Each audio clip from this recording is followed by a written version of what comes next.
గాయపరచిన ఏల చూపితివి సహనము.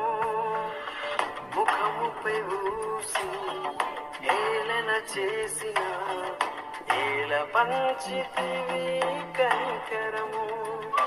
నా వంటి ఒక పాపి కొరక విలువైన ఈ గొప్ప త్యాగం. నా వంటి ఒక పాపి కొరక